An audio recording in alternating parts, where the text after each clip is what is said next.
Hey guys, this is Doug, and today I'm going to do a video all about why I've enjoyed painting a lot more than I've enjoyed playing lately, and why that's totally okay.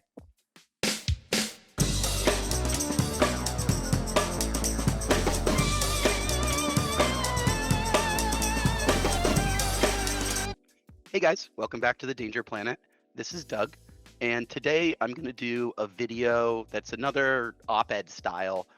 Like I said, you're going to be seeing a lot more of this type of content from our channel, where either myself or Sam or Brandon or one of the channel friends comes on and just talks about kind of what might be going on in their personal hobby journey or some opinions they have about the hobby community.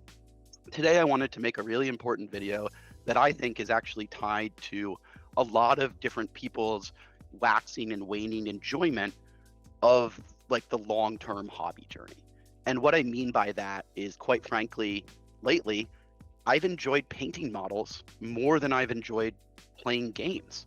And that's a really new thing for me because for my 20 years of hobbying, I've always really considered myself more of a tournament player, or a league player, or like a Spike or a Comp REL player than an artist, or like a miniature painter. And I've always thought of those two things as kind of two separate sides of what we as hobbyists look at as our hobby in general. And even those interactions with the art side or the painting side of the hobby can be so different than people's interactions with the playing side or the competitive side or the tournament side. And for me, like most things, it was a really deeply personal reason. It was just that I have a lot of stuff going on in my day-to-day life for work. And what I've been finding is that I'm really valuing being able to come home, sit down, pet my dog, and decompress. And what I've found is that picking up a paintbrush is actually one of the healthiest ways that I've found to kind of level set myself at the end of the day, even more so than driving to the LGS and playing a game against one of my friends in a game system I might like, or an opponent that I might really enjoy spending time with. And that's a new shift for me, and I had to think about this for a little while because this has never really happened to me. And kind of after thinking about it for a bit, the conclusion that I came to is that this is just totally fine. Um, it's weird for me, and I'll admit it, but I think everybody's hobby journey, especially when you're so deep into the tabletop gaming community and the wargaming community and the wargaming hobby like I am, it's most of my life. And I actually think it's pretty cool that I've been able to find a way to get a lot more enjoyment and value out of something that I wasn't really looking at as much before. Before I used to look at painting as really just a way to get painted models on the table. And my moniker was always tabletop plus as quick as possible and just get it on the table.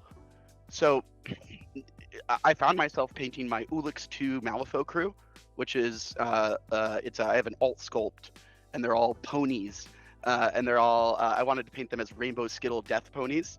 And for the first time in probably years, I was so excited to just pick up a model and paint it and do layering and glazing.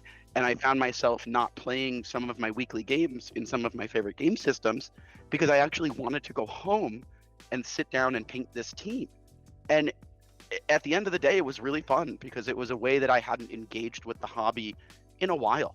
I had always seen kind of painting as a thing that I had to do as a tax on playing games. I just like playing with painted models. And it's funny because Sam Barrows on our channel, he won't even play with unpainted models.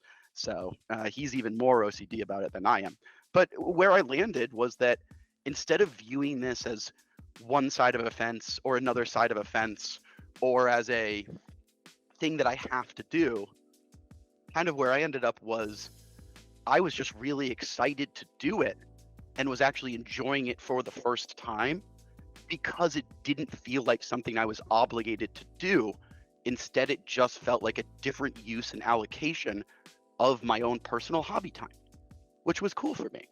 And I would really encourage people from both perspectives.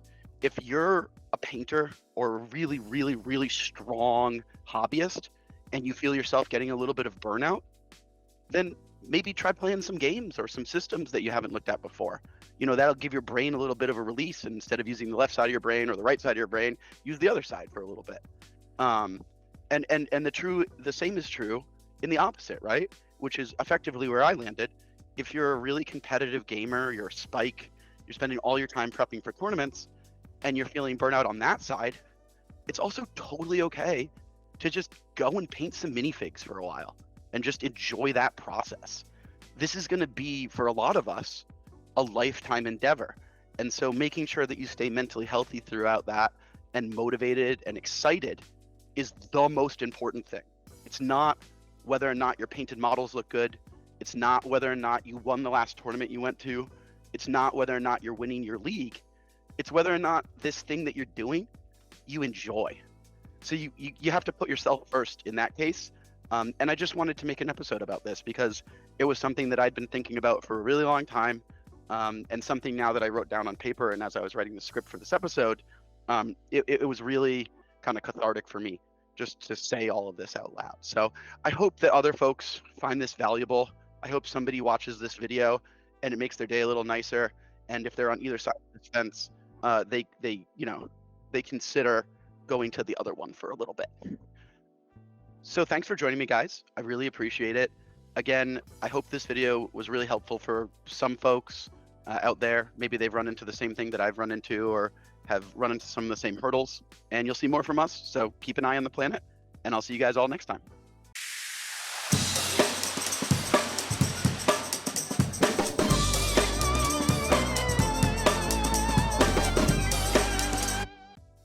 Space Station, Day 17, Log 358.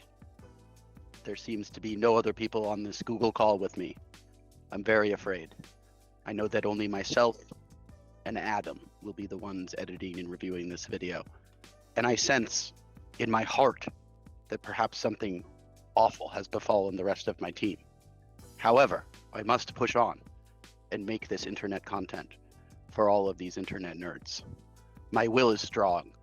My resolve, while waning, will see me through.